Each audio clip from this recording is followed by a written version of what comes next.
كانوا قليلا من الليل ما يهجعون وبالأسحار هم يستغفرون. آج ذرا سوچو اگر ہمیں یہ پتہ چل جائے کسی طرح کہ بھئی چھٹی ہے تمہاری، یعنی تمہیں کوئی عذاب نہیں ہوگا، جتنے تمہارے گناہ ہیں سب معاف، اگلے پچھلے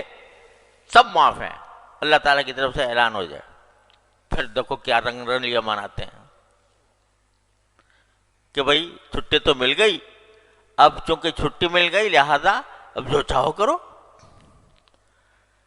لیکن رسول کریم صلی اللہ علیہ وسلم اس اعلان کے بعد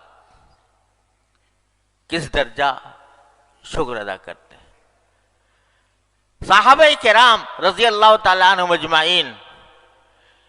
نام لے لے کر اللہ رسول کریم صلی اللہ علیہ وسلم بتا دیا یہ جنت میں ہے، یہ جنت میں ہے، ابو بکر جنت میں ہے، عمر جنت میں ہے، عثمان جنت میں ہے، علی جنت میں ہے، سعد بن ابی وقاص جنت میں ہے،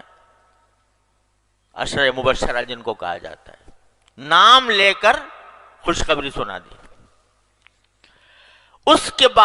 باوجود خوشخبری سنا دی جنت میں ہیں، لیکن حضرت عمر رضی اللہ تعالیٰ عنہ حضرت حذیفہ بن یمان سے پوچھ رہے ہیں کہ مجھے یہ بتا دو کہ اللہ تعالیٰ نے تمہیں منافقین، اللہ تعالیٰ نے رسول کریم صلی اللہ علیہ وسلم منافقین کی فہرست تمہیں بتا رکھی ہے، تو ذرا دیکھو میرا نام تو نہیں ہے اس میں کہیں. جس کو یہ کہہ دیا گیا کہ عمر جنت میں ہے، حضور نے اپنے زبان مبارک سے فرما دیا کہ میں نے اے عمر تمہارا جنت میں تمہارا محل دیکھا ہے اور میرا دل چاہتا تھا کہ اس میں داخل ہو جاؤں، اندر جا کے اس کو دیکھوں، لیکن مجھے تمہاری غیرت یاد آ گئی، اس وجہ سے میں اس کے اندر نہیں گیا کہ عمر بڑا غیرت مند ہے، اس لیے میں نہیں گیا. یہ کانوں سے سنا حضرت عمر نے کہ میرا جنت میں محل دیکھا ہے رسول اللہ صلی اللہ علیہ وسلم، لیکن اس پر خشیت کا یہ عالم ہے کہ حضرت حذیفہ سے پوچھ رہے ہیں کہ دیکھنا یہ منافقین کی فہرست میں میرا نام تو نہیں. اللہ اکبر کبیرہ. کیوں کہ پتہ نہیں اس وقت تو رسول کریم صلی اللہ علیہ وسلم نے یہ فرما دیا تھا، لیکن کہیں بعد میں مجھ سے کوئی غلطی نہ ہو گئی ہو، بعد میں مجھ سے کوئی ایسی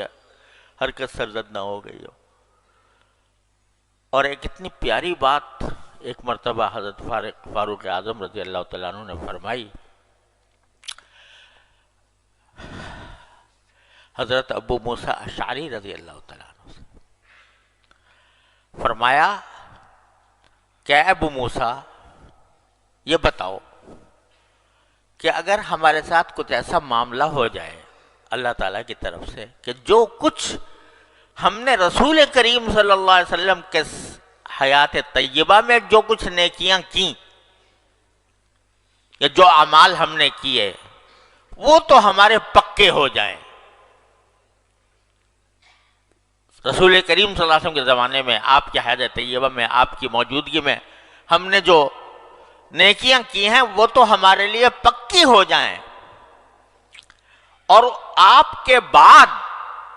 ہم نے جو اعمال کیے ہیں ان میں اللہ تعالیٰ ہمیں برابر سرابر چھوڑ دے، برابر سرابر چھوڑ دے. کیا مانا کہ نہ اس پر کوئی ثواب ہو اور نہ ہم سے جو کچھ غلطیاں ہوئی ہو ان کے اوپر کوئی عذاب ہو. تو کیا تم اس کو پسند کرو گے کہ حضور اقدس صلی اللہ علیہ وسلم کے زمانے کی نیکیاں تو پکی ہو جائیں، یعنی ان کا اجر اللہ تعالیٰ ہمیں عطا فرمائے، اور آپ کے بعد جو زندگی گزری ہے ہماری تو اس میں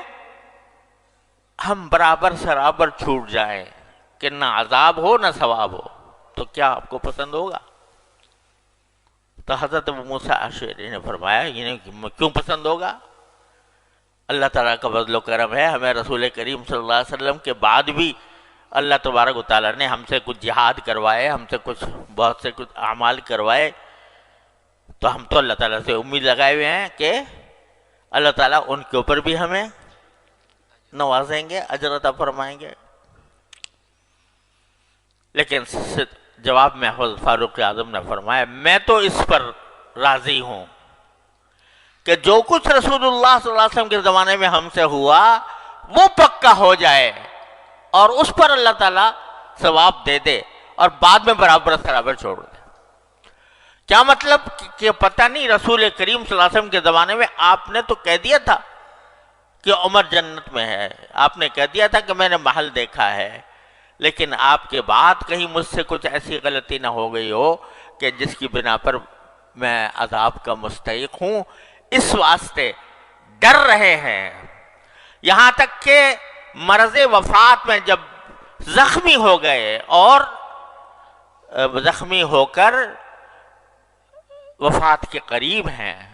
تو فرماتے ہیں، اس وقت بھی فرماتے ہیں کہ مجھے تو اللہ تعالیٰ اگر برابر سرابر چھوڑ دے،